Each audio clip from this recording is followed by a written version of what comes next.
Hello, today for our CopyCat Design Series, we're going to be working on an interlocking monogram for the LA Dodgers. So let's take a look. On the MLB.com Dodgers website, we can see this monogram in use. And throughout the years, it has been slightly adjusted. And in fact, on the blog, I have a Twitter post of an original letter of when this monogram was actually being created. So it's worth taking a look. But to get started for this copycat, we are going to go to this website, grab this SVG file that's down here at the bottom, and drag it to our desktop. So an SVG file can be opened in Illustrator. So we will say File, Open, and navigate to our file and say Open. So it's white, so I can't see anything. I can go to View Outline to be able to see the logo. So the logo is vector. The SVG file is often used on websites because it allows for scalability and really crisp design, as well as control for thickness, color, animation, all kinds of other things because it's using XML, so it is coding friendly. I have grabbed the logo, Command C. I'm coming to my new file and I'm saying Command V for paste. And if I hold down Shift and scale from the corner, I can make it large. And this is going to be our example that we're going to try to be copying. So what we see about this logo is it is an interlocking L and A. It is a slab serif, which means the feet, the serif on our letters are geometric. They are basically rectangles. That's also known as Egyptian slab. It's slightly adjusted. We're going to use Rockwell to practice and make a similar type of lockup. Let's first dig in with some typographic terms. So this is the Rockwell font, and we talked about serifs, which is French for feet, and basically it is the extra pieces that come off of your letter. So we can see them highlighted here. Typically, they are horizontal, but in something like Rockwell, you can consider this top serif off of the L to also be a serif. We have the term stem, and stem is the main vertical, or in the case of the A, sometimes diagonal, stroke of a letter. Now, feet are different than serif.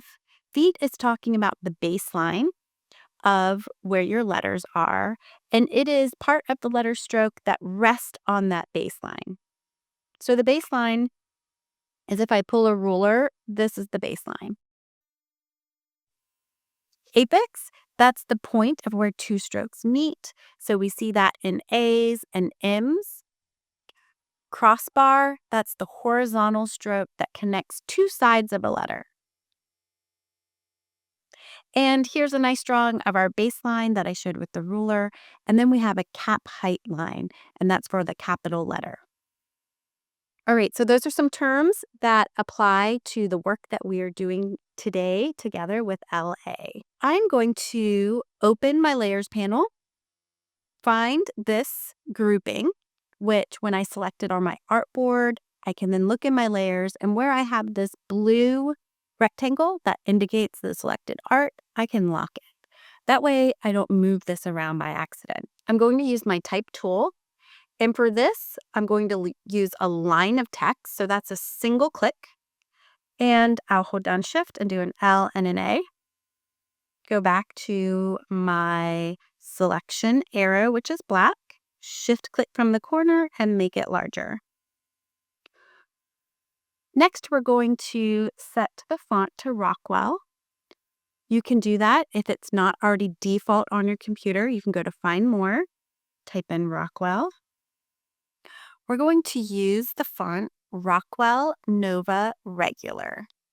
So when we're adding an Adobe font, we click the icon that says Add, and I've made a copy so that I have one version as text. I can do that with Option and drag to duplicate as well.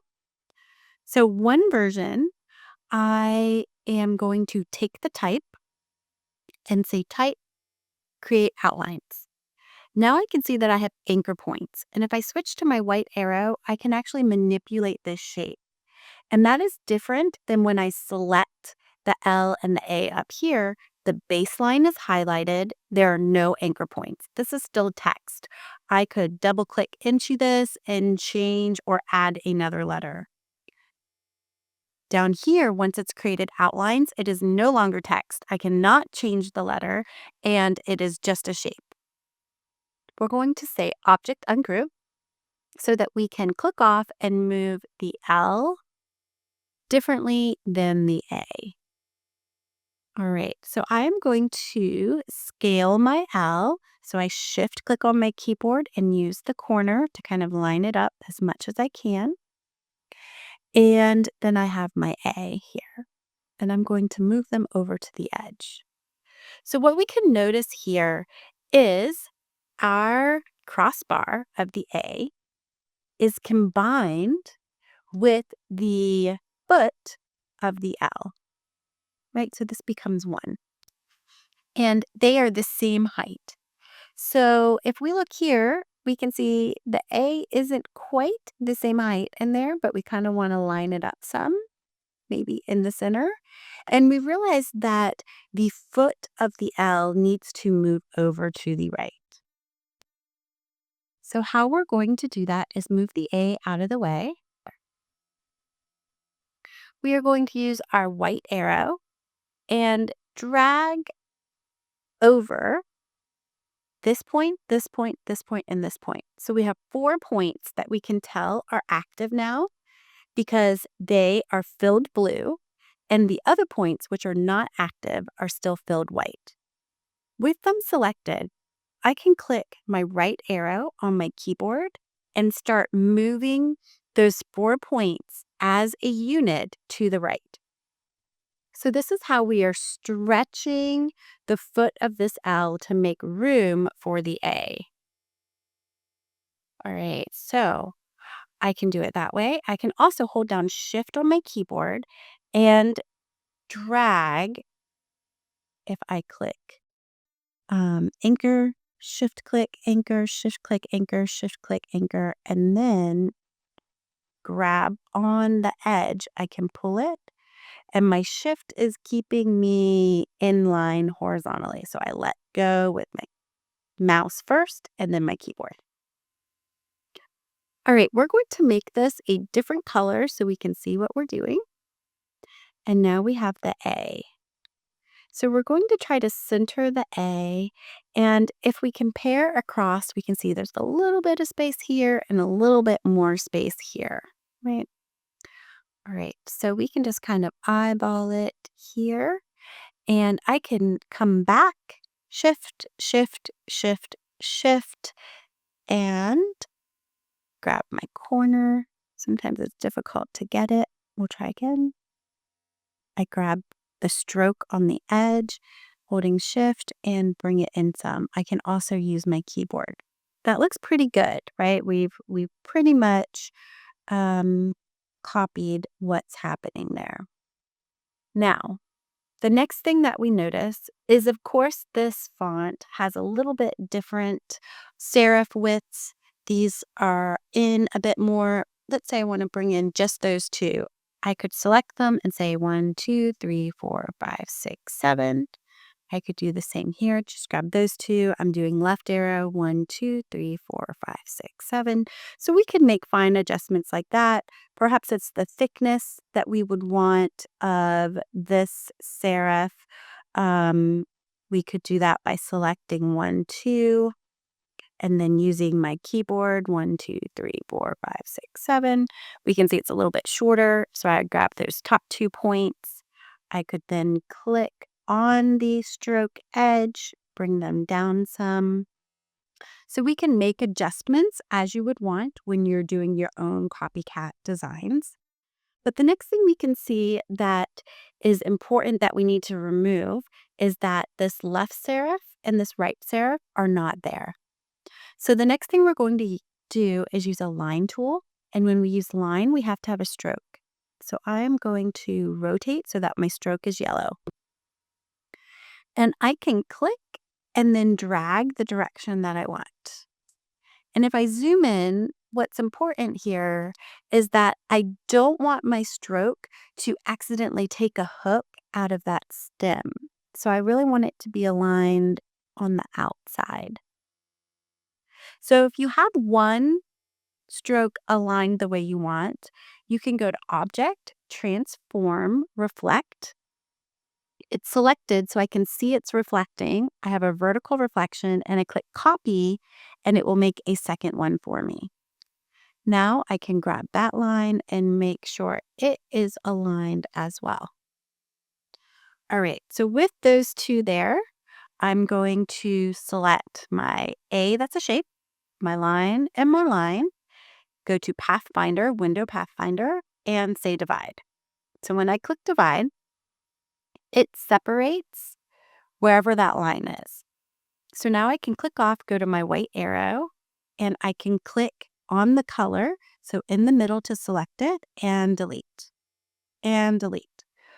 Now I can see I didn't get it quite lined up, and that's all right, because we can right-click and see that I actually just have these 2 points that I don't want.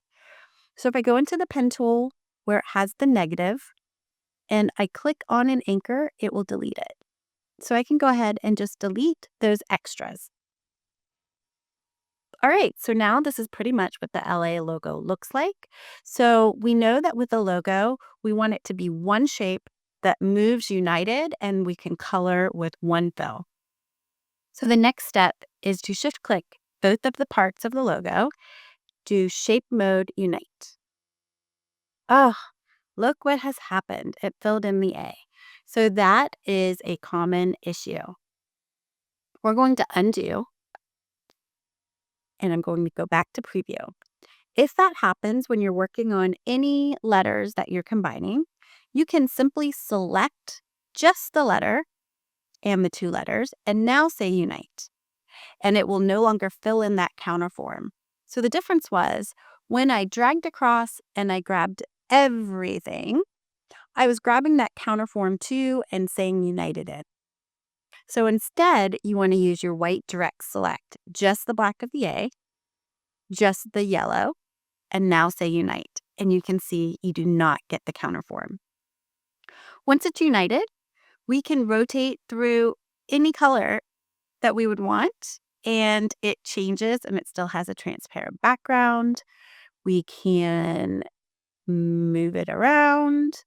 We can add a color behind it. Let's just say we do that.